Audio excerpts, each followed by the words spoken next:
लाई versus ले।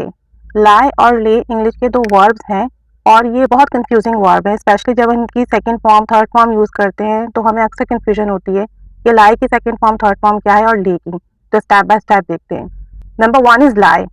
लाई इसकी present form होगी लाई और प्रेजेंट पार्टिसिपल होगी लाइंग, पास्ट पार्टिसिपल होगी लेन और पास्ट होगी ले।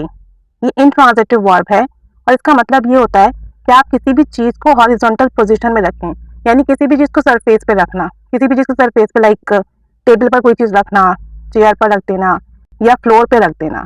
किसी भी चीज़ को सीधी सतह पर रखने के लिए आप लाई यूज़ करेंगे और ये इंट्रांजिटिव वर्ब है। जैसे कि the book lies on the table, किताबें टेबल पर रखी हुई हैं।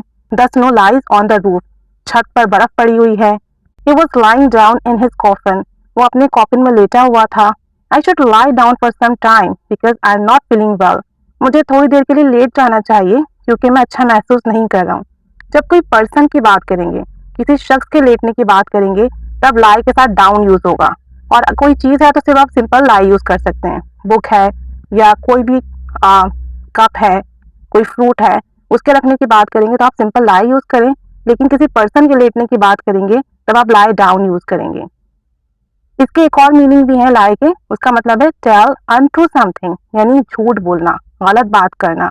इसकी प्रेजेंट फॉर्म होगी लाई, पार्टिसिपल होगी लाइंग और पास्ट होगी लाइड। ठीक है, यहाँ ये चेंज है। जब झूठ के लिए आप यूज करेंगे तो सेकेंड और थर्ड फॉर्म में ये चेंजेस आएंगी, जबकि रखने के लिए अगर आप यूज करेंगे तो सेकेंड और थर्ड फॉर्म में ऊपर वाली चेंजेस आएंगी। For example, when he lies his nose becomes red, जब वो झूठ बोलता है तो उसकी नोज रेड हो जाती है। If you are found to have lied in court you could face a penalty, अगर देखा गया कि आपने कोर्ट में झूठ बोला तो फिर आपको पेनल्टी पे करना पड़ेगी, जुर्माना पे करना पड़ेगा। You lied in front of everyone, उसने सबके सामने झूठ बोला। I can't believe you are lying to me, मैं यकीन नहीं कर सकती कि तुम मुझसे झूठ बोल रहे थे। तो लाइन यहाँ पे आईएनजी फॉर्म यूज हुई है। तो लाई के दो मीनिंग हो गए, एक रखना और दूसरा झूठ बोलना। अगर लाई आप यहाँ पे वर्ब यूज कर रहे हैं, ये जो हमने लाई यूज किया है ये वर्ब यूज किया है झूठ बोलने के लिए। अगर लाई आप यूज करते हैं नाउन तो फिर आपने टेल यूज करना है साथ में। For example, don't tell a lie, झूठ मत बोलो।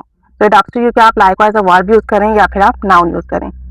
सेकेंड जो हमारा कंफ्यूजिंग वर्ब है वो है ले। ले ट्रांजिटिव वर्ब है और इसका मतलब भी यही है to place down in a position of rest और अ हॉरिजॉन्टल पोजिशन, किसी भी चीज को रेस्टिंग पोजीशन में रखना, हॉरिजॉन्टल पोजीशन पे रखना, सतह पर रखना। अब इसकी सेकंड थर्ड फॉर्म क्या होती है? प्रेजेंट फॉर्म होगी ले की ले, प्रेजेंट पार्टिसिपल होगी laying, past and past participle होगी लेट। बस यहाँ ये कंफ्यूजन है इनकी सेकंड और थर्ड फॉर्म में। जैसे कि अगर हम कहते हैं to lay a book on the table, किताब टेबल पर है। To lay a body on the grave, body जो है, जिस्म जो है वो कब्र में है। तो जब आप ले यूज करेंगे तो इसकी सेकंड और थर्ड फॉर्म का ख्याल रखिएगा। For example, it's time to eat, खाने का वक्त है। You can lay the plates and dishes on the table, आप प्लेट्स और डिशेस टेबल पर रख दें। जब आप ले रखने के लिए यूज कर रहे हैं तब आप ले के बाद उस चीज का नाम जरूर लीजिएगा जिसको आपने रखना है। The next example is you laid your jacket on the chair again, तुमने फिर अपनी जैकेट चेयर पर रख दी। लेट के बाद देखें योर जैकेट यूज किया है क्योंकि जिस चीज को रखना है उसका नाम आएगा ले के बाद। Thank you for laying the books on the right shelf, किताबों को सही शेल्फ में रखने का शुक्रिया। तो बस सेकंड थर्ड फॉर्म का ख्याल रखना है, सेकंड थर्ड फॉर्म इसकी याद कर लें ताकि आपके यूज में आसानी हो। ले के और भी मीनिंग है लेकिन मोस्ट कंफ्यूजिंग मीनिंग ले और लाई में रखने की वजह से आते हैं, सेकंड और थर्ड फॉर्म की वजह से।